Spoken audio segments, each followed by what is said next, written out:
भक्तवत्सल भगवान की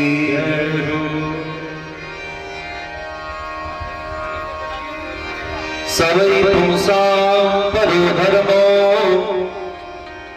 यतो भक्तिरधोक्षजे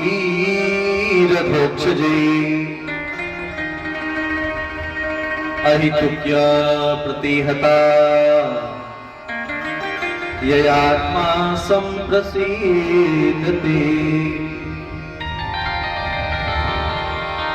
ये आत्मा संप्रसीदति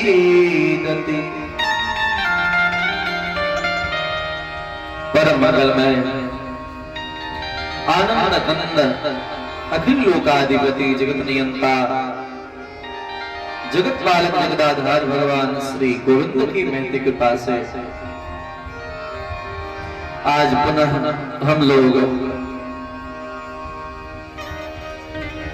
मिथिला धाम अंतर्गत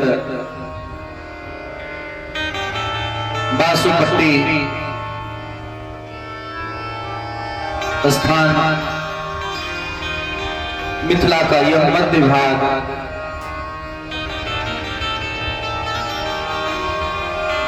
जहां हर प्रकार से भक्ति को पुष्ट करने वाली जगत जननी जानकी अवतार लेती।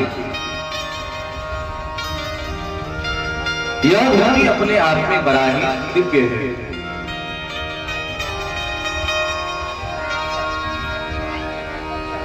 दिव्य भला क्यों ना हो, जहां की भूमि ही इतनी पवित्र हो। संसार में सब लोग जानते हैं भूमि को, पृथ्वी को कि जीवनदायी, क्योंकि अन्न गतः प्राण। हम सबके प्राण कहाँ हैं? अन्न में। अगर अन्न न भोजन किया जाए तो जीवन संभव नहीं होता। ध्यान से सुनेंगे तो बात समझ में आ जाएगी।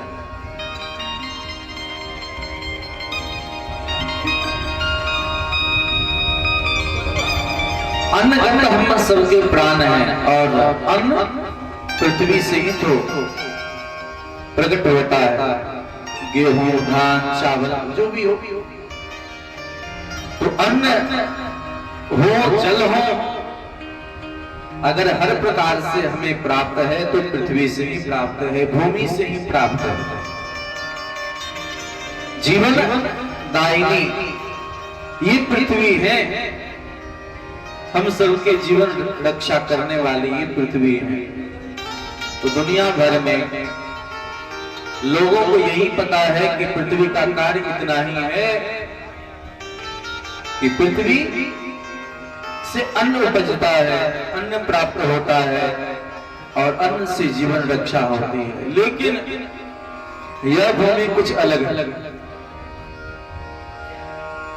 कुछ लोग कहेंगे कि हाँ, हर जगह की भूमि एक ही है, लेकिन नहीं। यह मिथिला की भूमि बड़ी ही उर्वरक है। यहाँ की भूमि सिर्फ जीवन प्रदायिनी, जीवनदायिनी ही नहीं, जीवन प्रदायिनी भी है।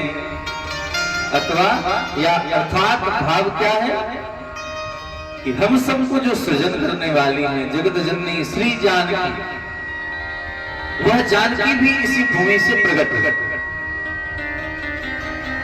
उद्भव स्थित संहार कारणि क्लेश हार सर्वश्रेयंस करीम सीता न तो हमारा पल्लभाम। अर्थात जो दूसरों को जीवन दान दे, जीवन प्रदान करे, ऐसे जीवन प्रदान करने वाली श्री जानकी जी भी इसी भूमि से प्रकट हो। यहाँ सिर्फ अन्न ही नहीं उपजता, यहाँ तो जगत जननी जानकी भी की नहीं। ये बड़ी प्रसन्नता का विषय। पंचमहाभूत का किसी को मटेरियल मिल जाए और कहते कि भैया इसे आप बना करके तैयार करो किसी वस्तु को, तो बनाना आसान तो होता है लेकिन फिर भी कॉस्टली पड़ता है नहीं। कहीं से वस्तु मंगा करके और फिर उसे बनाना थोड़ा महंगा तो पड़ता है, क्योंकि एक्सपोर्ट इंपोर्ट समय लगता है, खर्च बढ़ता है। लेकिन जहां पंच महाभूत पंच मटेरियल या जो भी वस्तु तैयार हो उसके सब पार्ट जितने भी वही बनते हैं, तो काम आसान भी हो जाता है और सस्ता भी होता है। ध्यान देना। उसी प्रकार दुनिया वालों को जानकी के लिए, राम के लिए अनेक प्रकार से भ्रमण करने की जरूरत है। जाना पड़ता है, अयोध्या जाओ, वृंदावन जाओ, किसी को काम क्रोध मद मोह लोभ पर विजय प्राप्त करने की जरूरत होगी। अगर कोई विदेश में तो उसे आना होगा। लेकिन हम सब कितने सौभाग्यशाली हैं। यह भूमि, मिथिला की भूमि कितनी पवित्र है, जहां किसी को कहीं जाने की जरूरत नहीं। जगत जननी जानकी ही अकारण करुणा वर्णालया यहाँ स्वयं प्रकट हो। जब भक्तों की अत्यधिक आतुरता को कोई देखता है, परिजन ही देखता है, माँ पिता ही देखें, परिजन ही देखें, तो भागे भागे सारे कार्य को छोड़ करके बच्चे के पीछे भाग। उसी प्रकार हम सब संसार में रहने वाले जीव जब अत्यंत दुखी होकर के कातर भाव से भगवान को पुकारते हैं, तो भगवान कहते मैं तो बाद में आऊंगा, पहले घर को तैयारी तो कर लो। और जगत जननी जानकी को भेजते हैं। वंदे विदेह तनया पदपुंडरीकं कैसोर सौरभ समाहितयो चित्तम् हंतुं कृपाप मनिषं मुनिहंस सेव्यम् सन्मान साल परपीत पराग पुंजम् दुर्वादलं दुतितनुं तरुणाब्ज नेत्रं हेमाम्बरंबर विभूषण भूषितांगं कंदर्प कोटि कमनीय किशोर मूर्तिं मनोरथ भवान भजु जानकीसं।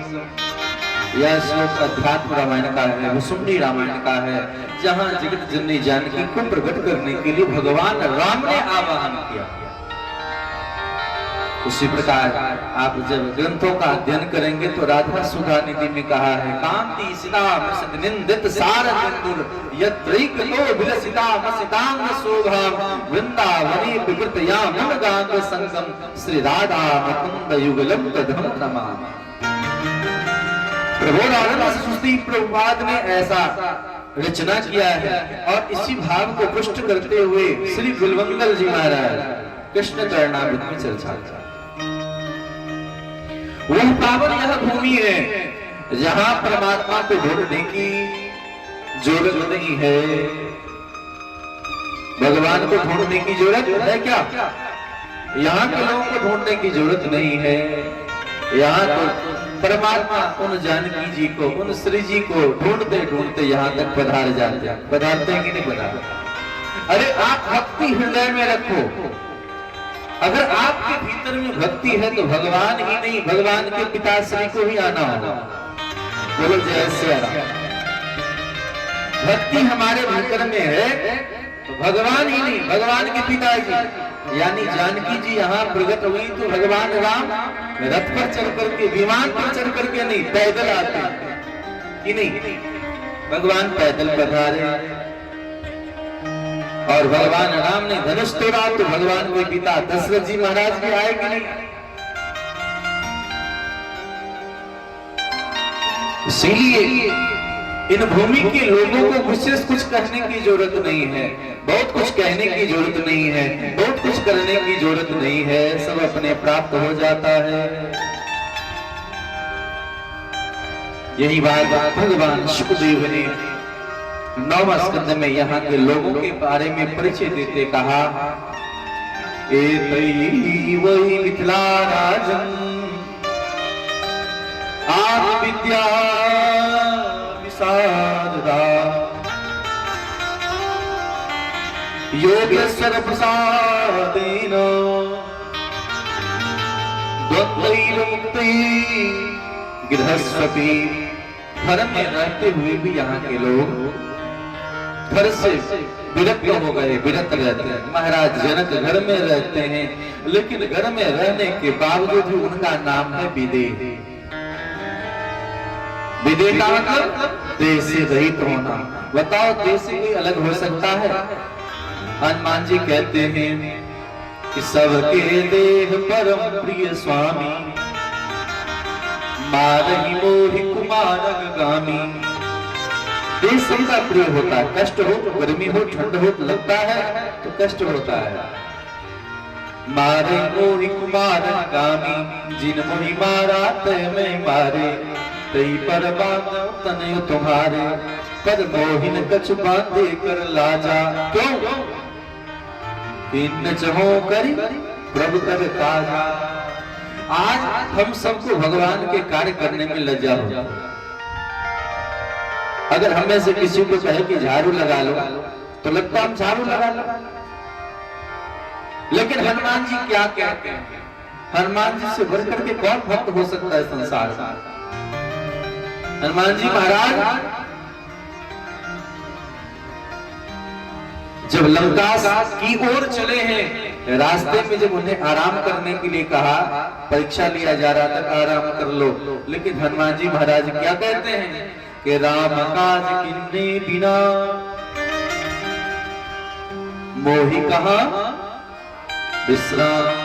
भगवान के कार्य करने के लिए हम आए और भगवान के भक्त नहीं आराम करता है। अरे आराम का तलब है तो आ बस एक काम कर, आराम की शरण में बस राम राम कर।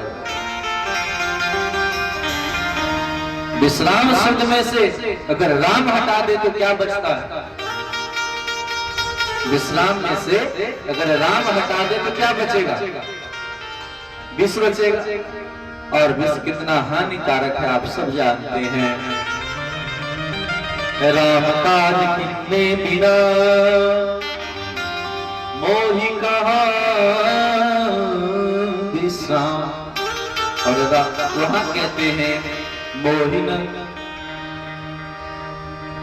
किन्ने चहो करि प्रभु कर काजा मोहिन कछु बांधे कर लाजा।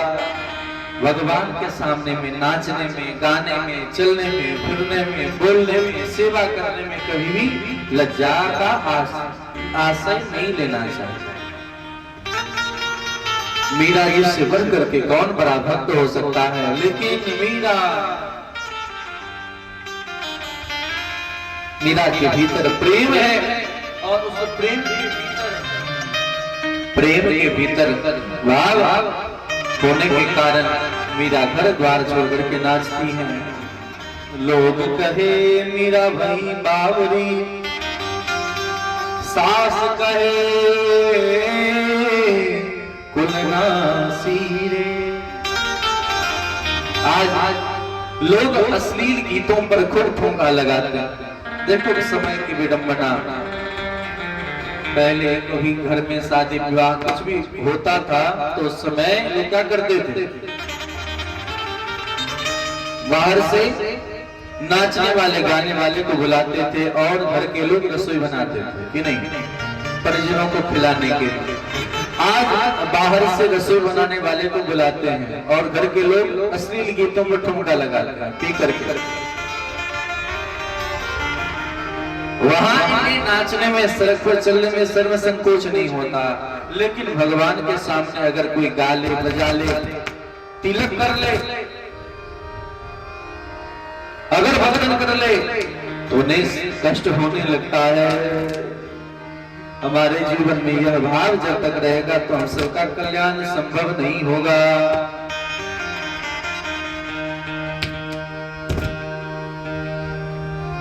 यह बात अत्यंत सुंदर ढंग से जानने की बात है। तो जनक जी महाराज घर परिवार में रह करके भी विदेह कहलाते हैं, देह में नहीं रहते, देह से अलग होते। हम आप विदेह होकर के भी देहा भाव में सदैव ग्रसित रहते हैं, सदैव इस शरीर को ही पुष्ट करने में लगे रहते हैं कि कितना सुंदर खा ले, रूप रस